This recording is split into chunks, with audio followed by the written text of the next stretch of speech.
Let's do a quick video on Claude Code Loop. It's an amazing new feature that previously actually Cowork was first to the game with this, with their schedule feature, and then a week later Claude Code brought it in. So what is a loop? It's a cron job. It's something that repeats on a regular interval, and the great thing about it is that it literally can do anything that you want, whether you're on a code base, it can do coding tasks, or whether you just want the daily news. Obviously, the big thing about this is that it needs Claude Code to be running. It can't run in the background, which is in some ways why I like the Cowork implementation. However, you might be having Claude Code running all the time. So how the frick do we do this? Well, you literally just type /loop, and then the next part would be something like natural language for an interval. Run a prompt /command or the recurring interval. So you could run it every 5 minutes. You could run it 9 a.m. every week.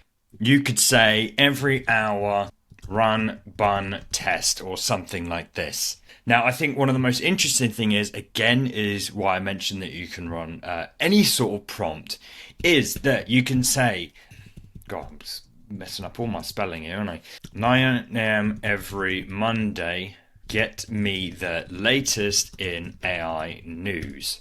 And that will now run every Monday. It will run the prompt, and because it has access to tools and skills and things like this, it's able just to do things just like you normally would. Anything you can prompt, it can do. So you can see here, I've scheduled a return cast to run every Monday at 9 a.m. that will fetch the latest AI news from you. So if it's like, what scheduled tasks do I have? Got a cron list here. You have one scheduled task. We copy the ID, delete cron ID, and it's been deleted. I could have cancelled that by saying cancel AI news job, and again through natural language it will figure out that we want to actually cancel that cron job. Now, there is a note in the docs about a 3-day expiry. From my understanding is that this basically prevents you running scheduled tasks inside of Claude Code. It doesn't want you to keep doing them. So I'm not 100% sure what's going to happen with my 9 a.m. job, because obviously that's going to be every 7 days. But they recommend actually creating a scheduled task inside the desktop app. So with the desktop app here, you've got this schedule feature, which is also available inside of Cowork, but not inside of chat.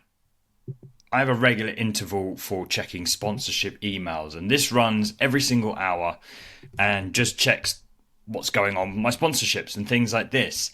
It's really easy to set up. You literally enter a new task, tell you what it wants to do, and the frequency in which you want to actually do it. You can even select a default model and a particular folder to work in.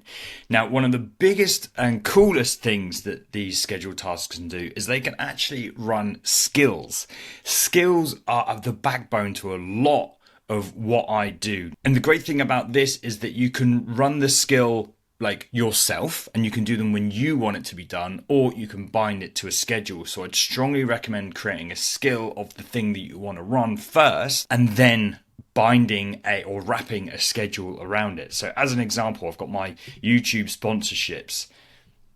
If we go to customize here and skills, I've got an inbox triage that looks at the database, looks at my sponsorship database, and then goes through my emails and tries to bind them all together, try and understand what's going on and the different processes. Once I got that working, once I could type /sponsorship inbox triage and get that working, then I was like, okay, let's now run this hourly, in which I did do that using the schedule. So in here, my instruction literally is run the sponsorship inbox triage. This will just naturally invoke the skill. And to be honest, I do prefer it inside of Cowork, because if we take one, the formatting is just a lot clearer than Claude Code. However, obviously for coding tasks, I mean, arguably the code tab would also be a lot clearer in its formatting and things like that.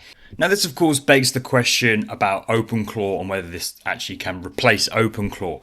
And In my opinion, the setup that I have here where I create a skill and then create a cron job to wrap around the skill is exactly what I'm doing on many things on OpenClaw. Plus, I get to use my Claude Code Max subscription, which is obviously something they took away from OpenClaw. But the one big reason why I love OpenClaw is that it is running all of the time on a sort of low power, or it can be a lower powered device, is the fact that I can actually text it. To do something similar on Claude Code, I'd have to have a remote control session, which I've got a video on here, to be able to, interact with things that come top of mind.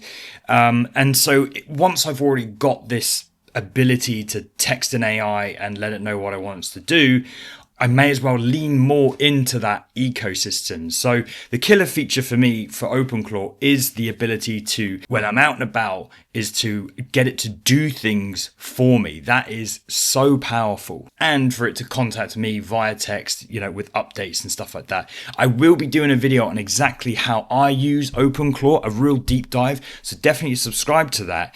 But for right now, even though I am in Claude Code every single day for my work, I still don't think I would be using this loop feature, as a replacement for Claude Code. I'll absolutely be using it, certainly with maybe pushing the code every hour or making sure those tests are run. But as a productivity, from a productivity perspective, not really going to be using it, I don't think. Anyway, subscribe if you haven't already. Thank you to my Patreons who support me directly. Until next time, keep on vibing.